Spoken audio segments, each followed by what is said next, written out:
Shalom, selamat pagi jemaat Tuhan.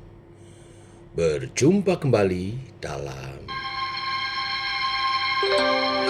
doa pagi online. Menyembahmu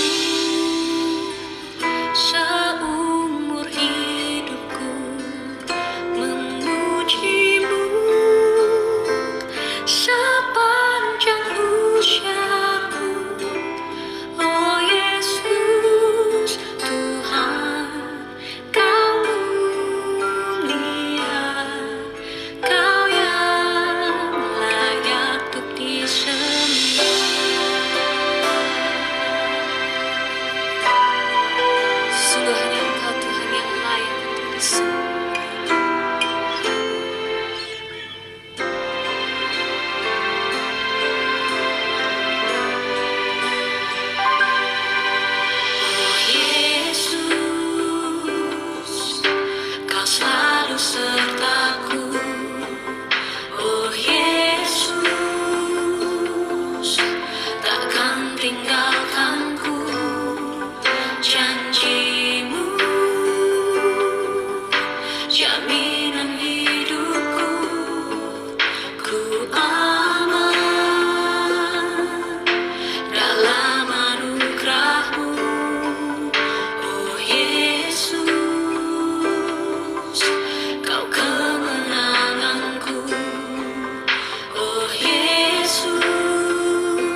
Tiba waktunya untuk kami merenungkan firman-Mu.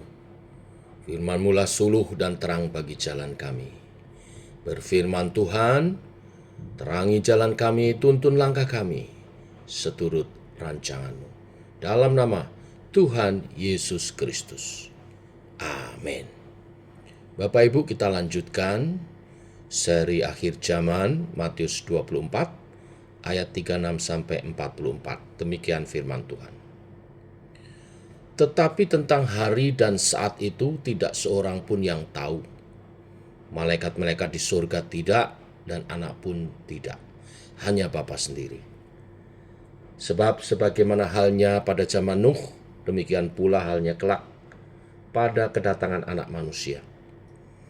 Sebab sebagaimana pada zaman sebelum air bah itu, makan dan minum, kawin dan mengawinkan, sampai kepada hari Nuh masuk ke dalam bahtera, dan mereka tidak tahu akan sesuatu sebelum air bah itu datang dan melenyapkan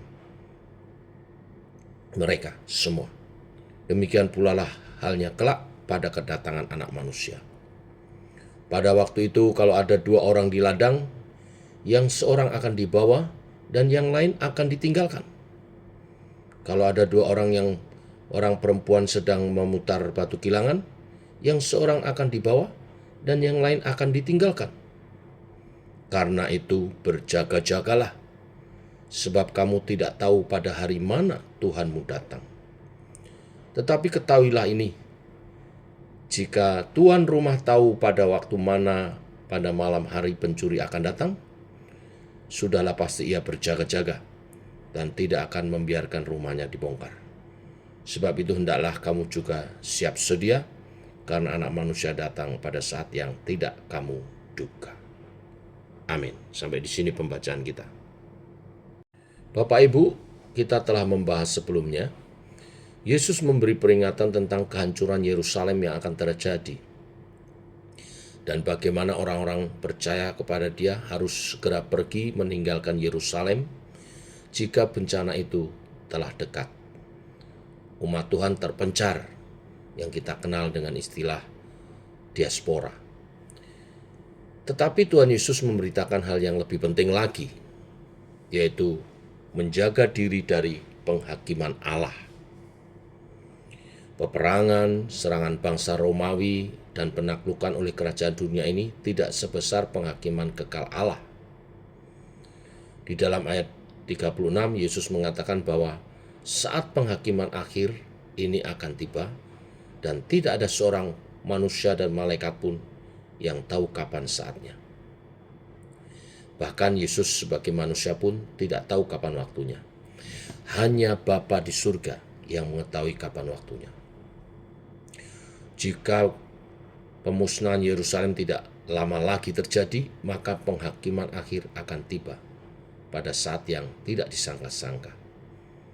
Bahkan penantian akan penghakiman akhir ini dapat membuat orang terlena dan akhirnya kehilangan waspada di dalam hidup kepada Tuhan.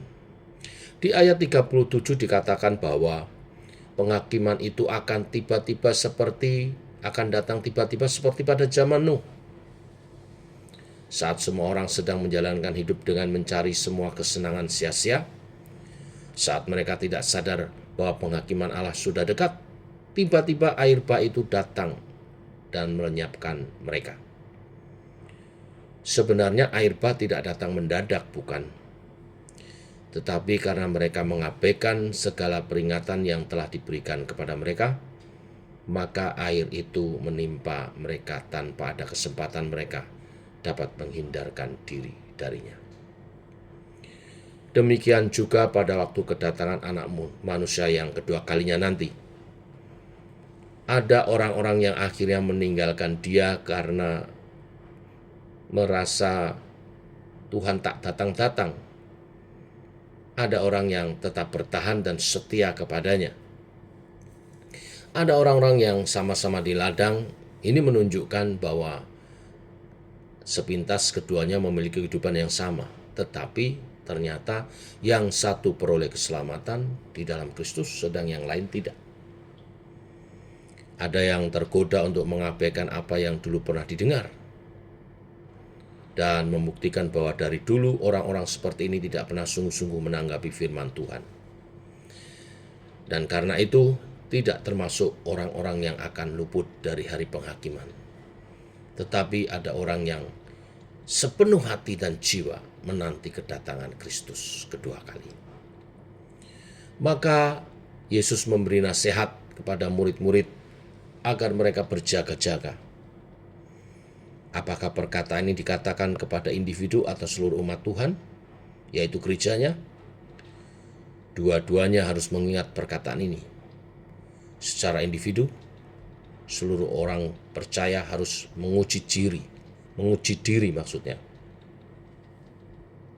Menguji diri, sudahkah saya benar-benar beriman kepada Tuhan? Sudahkah saya sungguh-sungguh percaya kepada Kristus? Sudahkah hidup saya diubahkan olehnya? Sudahkah saya sesuai dengan standarnya?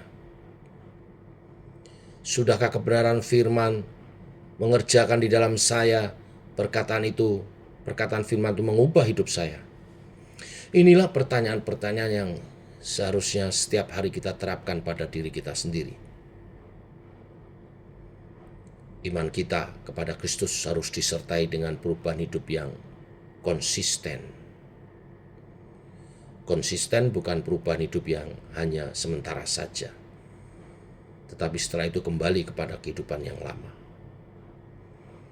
Perubahan hidup ini haruslah sungguh-sungguh menjadikan kita milik Kristus. Kristus, Tuhan yang memiliki hidup kita, dan ini harus kita kerjakan dengan penuh rasa tanggung jawab. Perubahan hidup kita karena berita Injil terjadi benar-benar nyata, bukan secara palsu. Sebab secara palsu pun bisa terjadi, karena mungkin hanya sekedar emosi sementara saja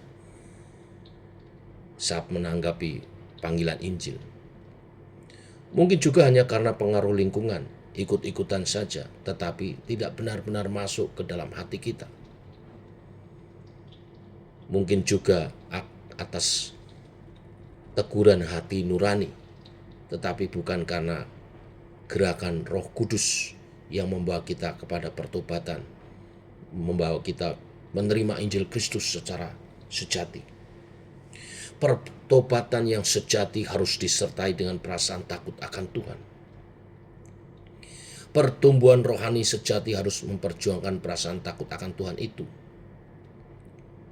Takut akan Tuhan hanya bisa terjadi jika kita telah menyadari kasih-Nya kepada kita. Takut akan Tuhan yang sejati adalah takut yang kita beri di dalam kasih dan kerelaan untuk taat. Bukan karena takut hukuman.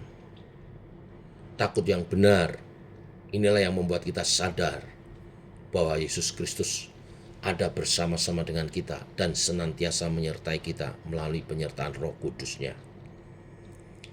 Inilah yang membuat kita tidak mau melepas pengharapan dari Dia. Ini jugalah yang membuat kita tidak mau menjalani hidup tanpa dipimpin oleh-Nya. Takut akan Kristus yang disertai dengan kasih kepada Dia membuat kita rindu terus dipimpinnya hari demi hari. Kepertundukan kepada pimpinannya, ketaatan kepada pimpinannya, inilah yang membuat kita terus memiliki kesadaran akan kehadirannya. Kesadaran kehadirannya inilah yang mempertahankan, bahkan menguatkan iman kita kepadanya.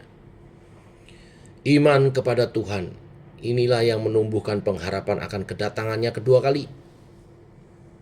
Inilah sebabnya ada orang-orang yang terus dekat dengan Tuhan, dan akhirnya peroleh persekutuan sempurna, disempurnakan saat kedatangannya yang kedua. Tetapi ada orang-orang yang seolah-olah percaya kepada Dia, walaupun sebenarnya percaya mereka hanyalah percaya yang kosong. Hanya pengakuan di mulut tanpa ada dedikasi hidup untuk pengakuan itu. Orang-orang ini tidak akan merasa nyaman dipimpin oleh Tuhan Yesus. Mengapa tidak? Karena Dia mempunyai arah dan tujuan sendiri. Dia tidak mau melepaskan kemudi hidupnya, sehingga harus bertarung dengan tangan Tuhan di dalam membelokkan kemudi itu. Tetapi jika orang-orang seperti ini terus mengeraskan hati, menjalani hidup sendiri, maka dia akan kehilangan perasaan dekat dengan Tuhan. Takut kepadanya pun tidak akan pernah muncul, dan pengharapan kepada dia telah dipadamkan oleh gairah akan kenikmatan dunia dan harta kekayaan. Karena tidak memiliki rasa takut yang benar, dan karena tanpa adanya iman yang sejati, dan tanpa adanya pertumbuhan rohani, orang-orang seperti ini akan pelan-pelan kering, merasa baik-baik saja walaupun diseret makin jauh dari Tuhan, dan akhirnya menjadi orang-orang yang mengabaikan Tuhan dan menolak Dia. Orang-orang seperti inilah yang akhirnya jatuh ke dalam penghakiman terakhir dan dibuang olehnya. Bapak Ibu jemaat Tuhan, itulah sebabnya Tuhan Yesus mengatakan kepada murid-muridnya untuk berjaga-jaga. Pelihara kekudusan hidup, jaga hati, jaga iman, dan ketaatan kita kepada Allah. Selidiki firman-Nya dan kenali kebenarannya dengan sebaik mungkin. Taat kepada Dia dan setiap hari harus menjaga relasi dengan Dia, bersekutu setiap hari. Mari kita berdoa. Bapa, kami mengucap syukur kembali Engkau mengingatkan kami akan kedatangan-Mu yang kedua kali. Kami harus berjaga-jaga. Hanya mereka yang siap berjaga-jaga menanti kedatangan-Mu yang akan bersama-sama dengan-Mu. Oleh sebab itu kami berdoa pagi hari ini, teguhkan iman kami, supaya kami dapat bertekun dalam mengikut Engkau Tuhan, supaya kasih kami kepadamu terus makin menguat dalam mengikut Engkau, supaya kami dapat taat sehingga hidup kami ada selalu dalam ketaatan akan kebenaran-kebenaran firman-Mu.